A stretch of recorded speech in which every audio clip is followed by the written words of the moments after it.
Assalamualaikum warahmatullahi wabarakatuh. Bismillahirrahmanirrahim. Alhamdulillahirabbil alamin. Wa bihi nasta'inu ala umuri dunya waddin. Wassalatu wassalamu ala asyrafil anbiya'i wal mursalin sayyidina wa maulana Muhammadin wa ala alihi washabihi ajmain. Amma ba'du. Kita lanjutkan pengajian kitab Minahus Saniyah. Minahus Saniyah yang dikarang oleh Syekh Abdul Wahab Asy-Sya'rani, yang kitab ini merupakan taklek atau catatan kaki untuk kitab yang dikarang oleh Syekh Ibrahim Al-Madkhuli.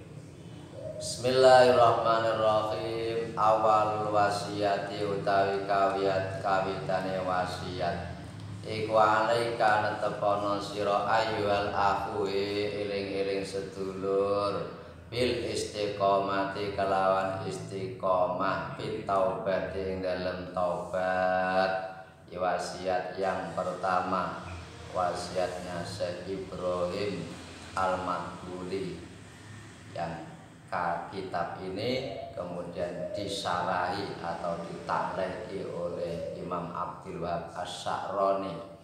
Yang pertama menerangkan hendaklah selalu istiqomah di dalam taubat, wahai saudara-saudaraku kaum muslimin.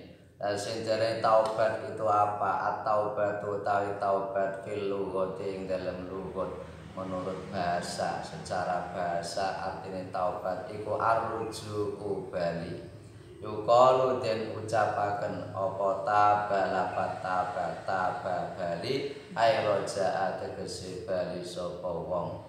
Wa fi syar'i utawi taubat ing dalem syara' iku arruju'u bali, kembali amma saking barang kana kang ana apa ma iku madmuman kang den wodo yang tercela fisyar'i ing dalem syara' ilama maring barang wa kang utawi ma iku mahmudun kang den puji fisyar'i ing dalem syara'.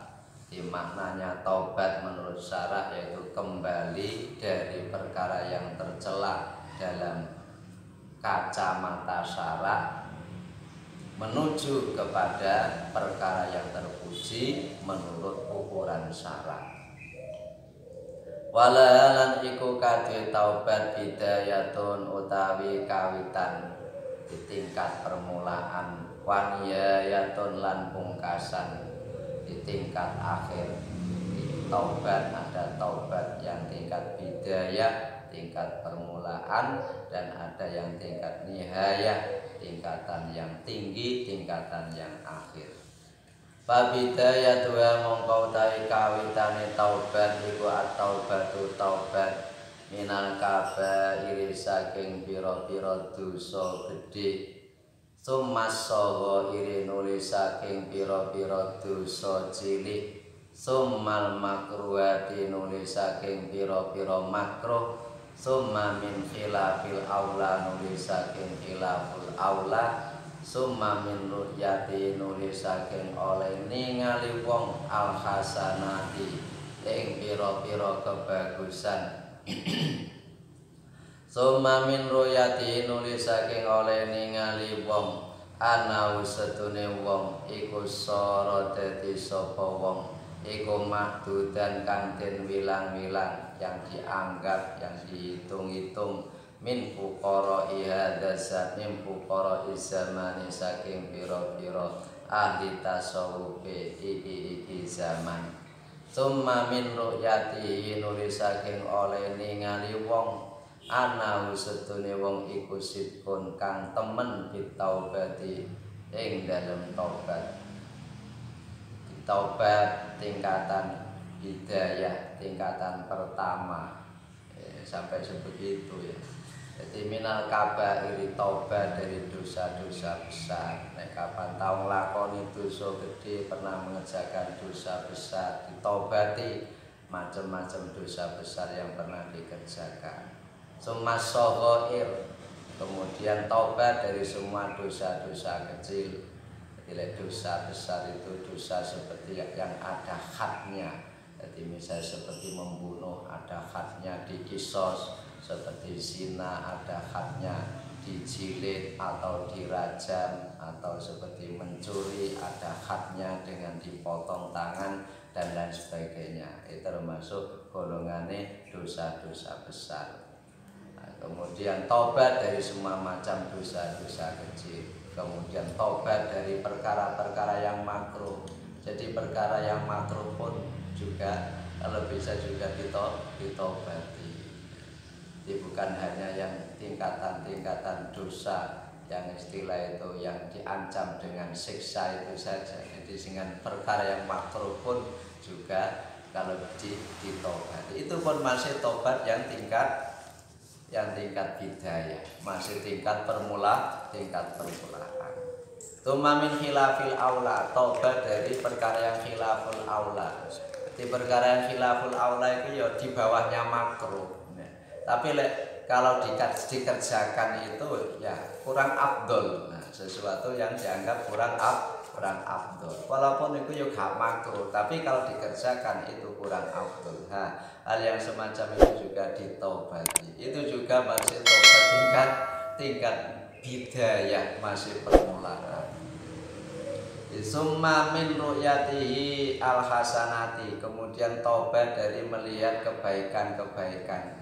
Artinya kemudian ketika seseorang itu mengerjakan kebaikan, mengerjakan amal yang baik, itu kalau masih merasa bahwa dirinya itu beramal, itu ngono itu juga masih termasuk. Ini kan kitab yang kita belajar ini kitab nopo? Kitab ahli toreko, kitabnya ahli tasawuf. Setidak-tidaknya umpama kita itu belum bisa untuk mengerjakan, mengamalkan setingkat ini, supaya minimal kita itu tahu sampai sebegitu, sehingga kita bisa mengukur kepada pribadi kita ini masih seberapa jauhnya kalau dibanding dengan ulama-ulama ahli tasawuf, dengan ulama-ulama toreko, dengan wali-wali Allah, ulama-ulama yang besar. Artinya supaya kemudian timbul di dalam hati kita itu keinginan untuk kemudian meningkatkan diri kita, semangat untuk kita itu memperbaiki diri kita.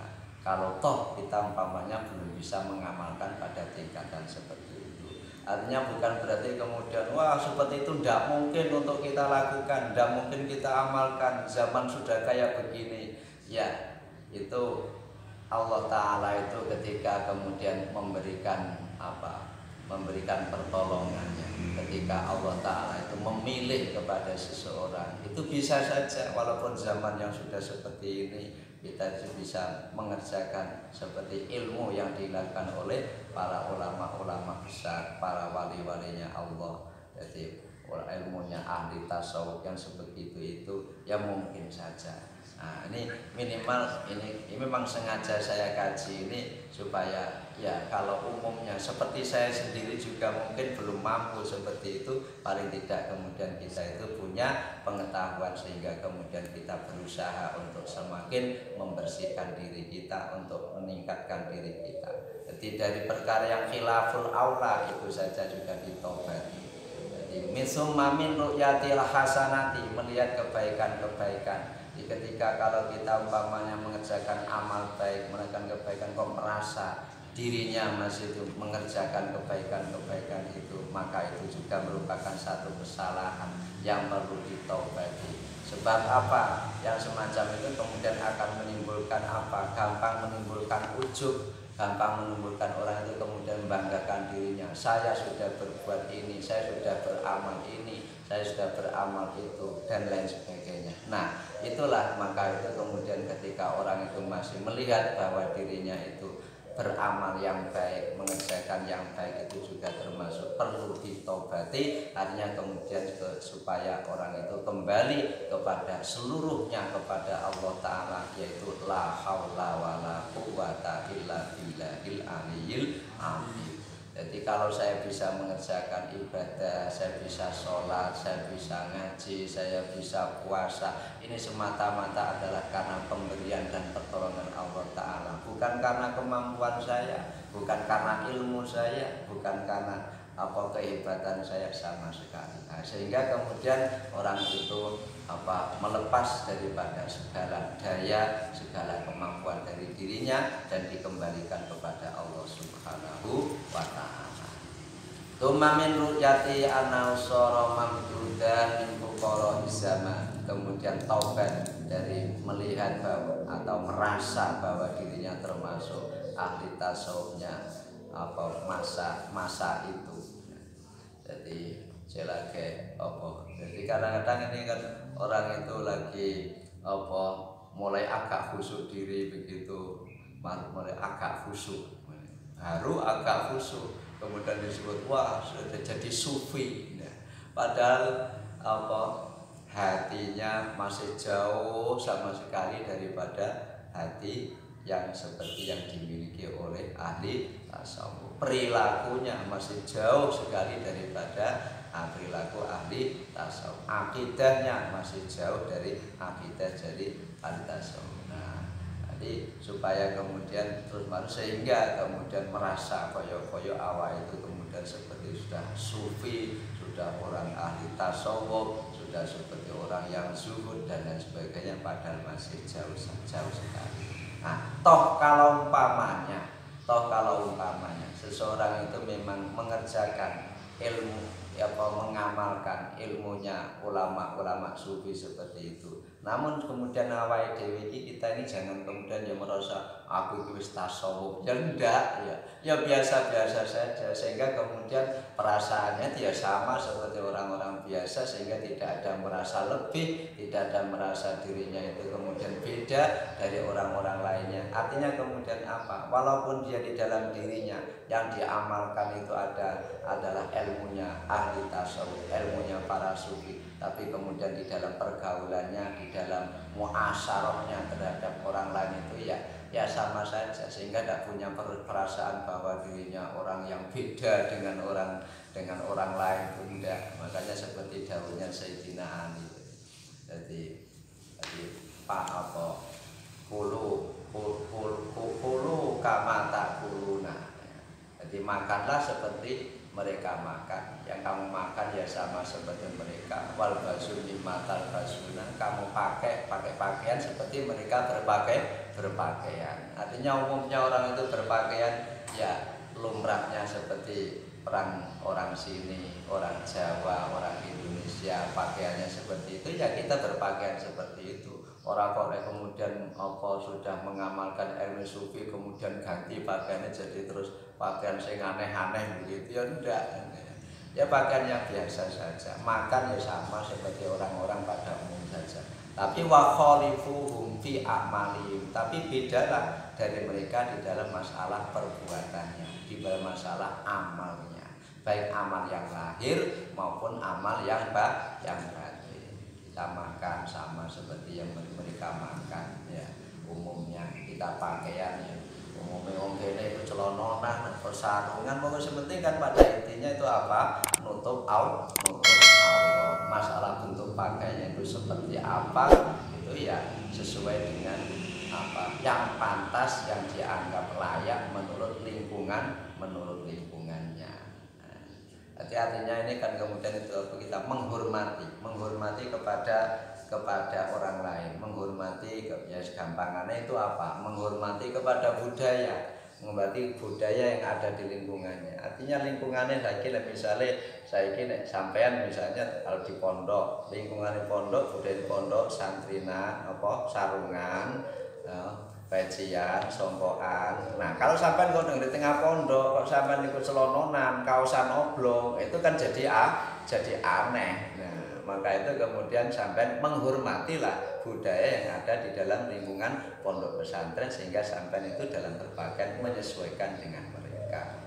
Nah, ketika sampean umpamanya di tempat yang lain, umpamanya di tempat orang yang pakaiannya itu biasanya tidak seperti itu, pokoknya seperti nutup aurat, ya sampean ikuti mereka supaya sampean tidak dianggap aneh. Nah, kamu dianggap aneh itu kemudian menarik perhatian. Kalau menarik perhatian itu akan kemudian ini satu kemungkinannya mungkin akan dianggap rendah, ya, karena beda dengan mereka. Atau kemungkinannya kemudian dianggap dia itu orang aneh yang tidak bisa dimengerti oleh mereka. Atau kemungkinannya kemudian dianggap dia sampai dianggap lebih tinggi dari mereka. Nah, kalau kemudian seperti itu kemudian akan muncul kemudian misalnya oleh memperlakukan beda dengan yang lainnya sehingga sampai dihormati dan lain sebagainya. Akhirnya nah gampang ini akan terpancing kemudian itu tadi, jadi merasa bahwa dirinya itu lebih baik, merasa bahwa dirinya itu lebih unggul dari orang lain, akan terpancing seperti itu. Nah, ketika terpancing seperti itu, itulah kemudian jerat daripada setan untuk menjerumuskan orang itu sehingga muncul sifat apa termasuk kibir, termasuk apa itu tadi ru'yah, melihat kepada awa'ing, melihat kepada dirinya sendiri. Suma min ruyati anausidkun fit taubati, kemudian taubat dari melihat bahwa dirinya itu betul-betul di dalam taubat. Jadi lengkapan apa? Taubat dari melihat bahwa dirinya itu betul-betul sudah taubat. Jadi kalau orang itu sudah taubat, ya taubat begitu saja. Taubat dari semua kesalahan-kesalahan, taubat daripada semua dosa-dosa. Kemudian tidak boleh kemudian ngerasa bahwa aku sudah taubat, aku sudah sudah kapok dari semua dosa-dosa yang sudah saya kerjakan. Aku gak tahu melakoni, aku taubat. Nah, apalagi kemudian diceritakan kepada orang lain. Nah, merasa saja bahwa dirinya sudah betul-betul bertaubat, itu juga termasuk satu kesalahan yang itu harus juga ditaubati. Jadi toh kalau misalnya seseorang itu taubat sudah betul-betul taubatan nasuha, juga masih merasa hendaknya selalu merasa bahwa dirinya juga oleh taubat belum benar-benar taubat. Artinya dengan demikian walaupun dia sudah taubatan nasuha umpamanya yang betul-betul taubat, tetap selalu berusaha untuk selalu taubat sebagaimana tadi dikatakan bil istiqomati bit taubati, istiqomah di dalam taubat. Tumami kuli khotirin nuli tobat saking saben-saben krentek yuktaru kang den krentek apa khotir lahu kadwi wong fi ghairi mardhatillahi ta'ala ing dalem liyane ridhone Allah taala. Kemudian tobat dari semua krentek, dari krentek yang ada di dalam hati yang tidak diridhoni oleh Allah taala. Jadi apa krentek? Nanti yang apa biasanya krentek itu yang terbersih di dalam hati, krentek hati yang krentek itu yang tidak diridhoni oleh Allah taala. Disampaikan umpamanya melihat ada wong wedok liwat terus mari ngono atine sampean krentek, wah enggak sampean terbayang nih kalau umpamanya kalau diginikan, padahal itu bukan siapa-siapanya sampean. Krentek seperti itu kan itu ya termasuk dosa. Jadi krentek yang tidak diridhoni oleh Allah taala. Betul perbuatannya sampean tidak sampai kemudian mengejar dia, tidak sampai kemudian mencolek dia. Tapi ketika habis lewat ada orang perempuan cantik lewat sampean ratine krentek ini. Nah, itu ya dosa ya. Nah, menurut ahli tasawuf yang perlu juga ditobati. Nah, juga termasuk itu contoh krentek sing rada nemen iku mau, krentek rada nemen. Saiki krentek sing rada alus-alus begitu saja misalnya. Jadi nek nggone ati krentek duwe krentek ati gak patek enak nek nggone kanca misalnya. Jadi walaupun misalnya miso nggone ati misui koncone tidak pakai mulut, tidak pakai perbuatan, tapi dengan hati. Hati ini pegel ambek koncone, hati ini kan pegel ambek tonggone, misui. Baru misui ning gone hati iki mulai dilahirkan bentuk visual seperti umpatan seperti itu kan juga sesuatu yang tidak baik, sesuatu dosa. Nah ini kerentek itu baru kerentek itu saja. Itu nek kapan umpama punya kerentek yang seperti itu, termasuk kerentek yang tidak diridhoi Allah, hendaknya juga ditobati. Jadi tobat dari segala kerenteknya hati yang terbersih dalam hati yang tidak diridhoi oleh Allah Ta'ala. Jadi makanya kalau begitu kita itu setiap hari kita itu habis mengerjakan sholat itu kan ya amal apik ya, amal bagus. Tapi mari sholat mari ngono masih kita itu diperintah untuk istighfar. Jadi sunat untuk istighfar, untuk tobat. Dola buat apa? Wis mari sholat itu kan pekerjaan apik, amal bagus, amal soleh. Kok masih perlu diistighfar? Iya, ketika kita dalam sholat tadi, mestinya sholat itu yang harusnya itu penuh, itu ingat kepada Allah Ta'ala. Tapi ketika kita dalam sholat ternyata ingatnya kepada Allah itu bolong-bolong, hanya sedikit atau hanya sekian persen begitu saja. Itu maka itu juga perlu ditobati, makanya perlu diistighfar. Jadi makanya seperti orang itu kayak apapun, bahkan kemudian misalnya seperti amalnya hati-hati sudah sebaik apapun, tetap butuh kemudian tetap istighfar, tetap kemudian tobat, karena tiap hari kita itu mesti selalu ada kekurangan. Karena dikatakan apa? Al insanu mahalul khotok wan nisyan. Jadi tempatnya keliru, tempatnya lupa. Maka itu kita sebagai hamba yang lemah itu selalu kemudian untuk istiqomah di dalam kita mohon ampun kepada Allah Ta'ala, di dalam kita bertobat kepada Allah Ta'ala. Jangan sampai kemudian merasa bahwa dirinya itu sudah baik, atau merasa bahwa dirinya sudah punya amal baik yang banyak, merasa dirinya sudah bersih dari dosa-dosa seberapapun tingkatannya. Tetap kita itu harus selalu istighfar sebagaimana dicontohkan oleh Kanjeng Nabi. Yang jelas Kanjeng Nabi itu maksum, tidak pernah mengerjakan dosa. Beliau masih setiap hari minimal masih 70 kali beliau istighfar, 70 kali beliau itu taubat kepada Allah Subhanahu wa Ta'ala. Kemudian semoga bermanfaat untuk pertemuan kita kali ini. Mudah-mudahan bisa disambung di dalam kesempatan-kesempatan yang lain. Wallahul muwaffiq ila aqwamit thoriq. Wassalamualaikum warahmatullahi wabarakatuh.